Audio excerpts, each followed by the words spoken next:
Start करते हैं।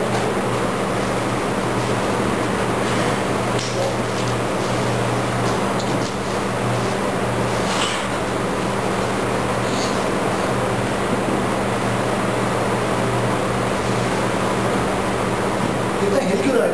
हिल क्यों कर रहा है? 3D सॉफ्टवेयर मीन्स आप लोग ऑटोकैड सीख रहे हैं।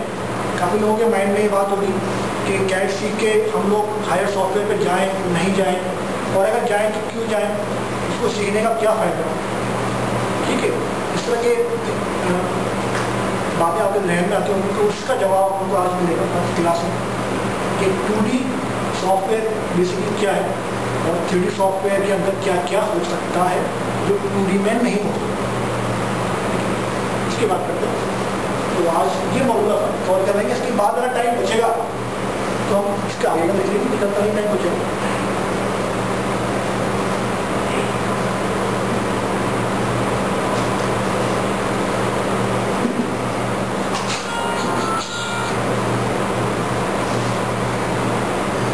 ये है comparison of 3D software with 2D software like AutoCAD। और why should we learn 3D software after learning AutoCAD? Headings इसके कंप्लीट लिस्ट है, इसको आप ऐसा से लिखेंगे, इसका मीनिंग क्या है। इतने सारे पॉइंट्स हैं जो हमें प्रूव करेगा कि AutoCAD के बाद 3D सॉफ्टवेयर पे क्यों जाना चाहिए। सबसे पहले, इससे पहले मैं AutoCAD पे आऊँ, मैं कुछ स्टार्टिंग बताऊँगा कि टूल्स है AutoCAD की, AutoCAD का हिस्ट्री क्या है, AutoCAD कहाँ से आया, किस ईयर में आया, किस कंपनी ने बनाया, और कौन कौन से इसके जो आए वर्जन के नाम क्या है, क्या इसमें इम्प्रूवमेंट हुए, इसके बारे में बात करते हैं। इसको पता है कि AutoCAD का इन्वेंशन किसने किया, कब हुआ, किस आदमी ने किया, the name of that person who invented actually AutoCAD, anybody knows. और फर्स्ट टाइम AutoCAD इंडिया में कब आया, फर्स्ट स्टूडेंट्स ने एनी गेसेस कब आया, हेडिंग डालना उसको लिखो।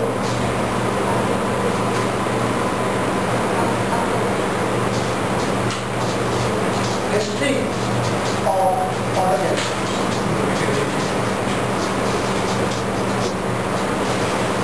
History of AutoCAD.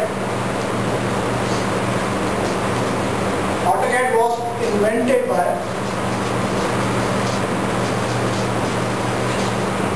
Ivan Sutherland.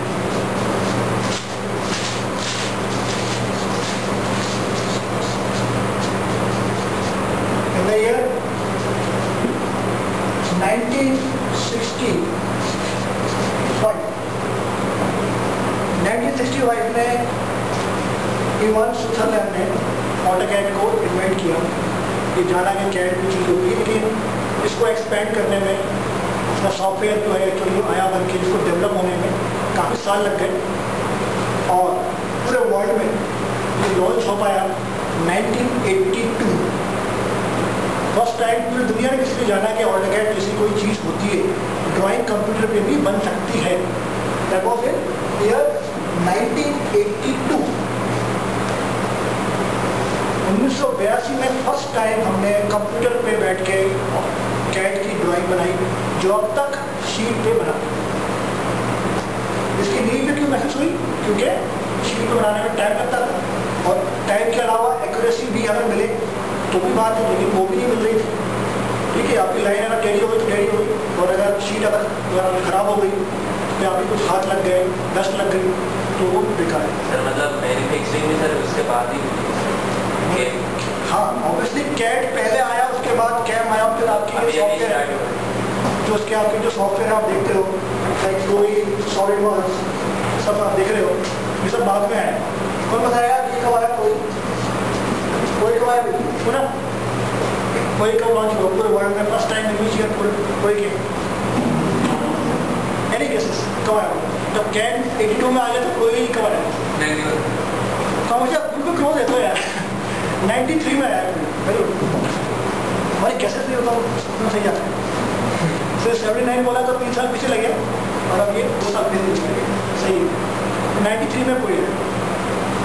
तो ऑब्वियसली जब कैड आया तो उस समय उसका वर्जन काफ़ी ओल्ड था, काफ़ी पुराना था, उसकी स्पीड काफ़ी स्लो थी, उसमें कमांड भी बहुत कम थी। उस वर्जन का नाम क्या था कौन बताएगा? First version of AutoCAD named as anyone from student first. AutoCAD का पहला वर्जन का नाम बताएं। हम लोग कैड खत्म करने वाले हैं 2D फिनिश है, आइसोमेट्रिक फिनिश है। देखो ये चीज़ें आपके इसमें काम नहीं आएंगी ड्राइंग में, इसमें कोई शक नहीं। ड्राइंग बनाने में ये जो मैं बता रहा हूँ कोई काम नहीं आएगा, लेकिन मेरे जैसा आदमी अगर इंटरव्यू लेने में मिल गया ना तो वहाँ काम आएगा ना। तो ये कहा जाता हूँ, मैं इंटरव्यू पूछता हूँ कि आप जो काम कर रहे हो उसकी डीप में नॉलेज कितनी है, क्या क्यों कैसे कब कहाँ, इस सब सवालों के जवाब चाहिए। एक मैकेनिकल भी नहीं उसमें, ठीक है। तो फर्स्ट वर्जन का नाम आपने किसने कभी नाम सुना है? AutoCAD रिलीज 11, रिलीज 12, 13, 14 नाम सुना है? R12, R13, R14 सुना है? देखो मैंने कल बोला, वही बोल रहा हूँ, जो मैं स्क्रीन पे बोर्ड पे लिखता हूँ आप लोगों को कॉपी में लिखना है, या जो मैं नहीं लिखता हूँ मैं बोल रहा हूँ, आपको लगता है कि कोई इंपॉर्टेंट बात है याद नहीं चाहिए तो आपको नोट करना है। The first version of AutoCAD was AutoCAD Release 11. We call it as R11. Release 11. Then came R12, R13, then R14. दिक्कत क्या थी? ये सारे सॉफ्टवेयर DOS पे बेस्ड थे, उस जमाने में विंडोज था ही नहीं, सब DOS पे बेस्ड थे। उसके बाद जो लॉन्च हुआ AutoCAD 2000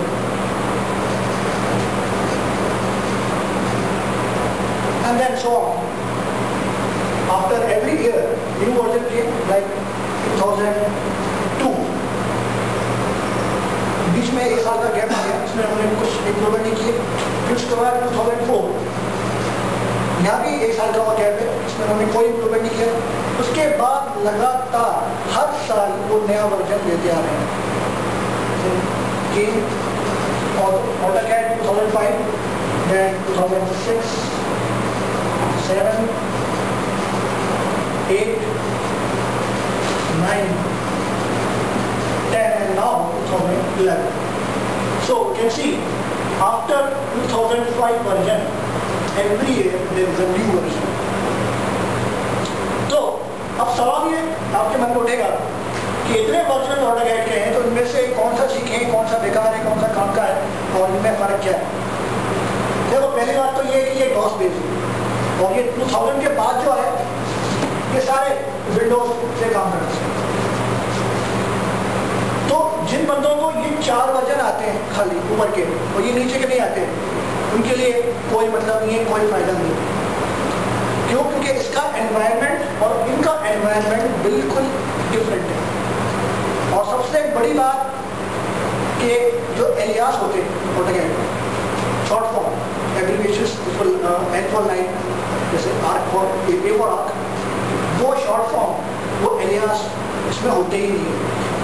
आपने कमांड दी O एंटर, सोचते कि ऑफसेट आ जाएगी, वहाँ लिखा आएगा वो कमांड, आप पूरा टाइप करिए O रेक्टेंगल कमांड देनी है, आप कहें तो REC रेक्टेंगल कमांड रहती है, वहाँ इसकी कोई मैंने यहाँ तक क्या दे रहा हूँ REC GL क्यों पुरानी चीज़ें उसमें इतना इम्प्रूवमेंट नहीं हुआ। अब ये बंद हो गया, तो भी आ रहा हूँ सबका। तुम्हें लगता है कि ये ओल्ड चीज़ तो बेकार है, यूज की है ही नहीं, मैं भी कहूँगा कि यूज की है कि नहीं और क्यों है।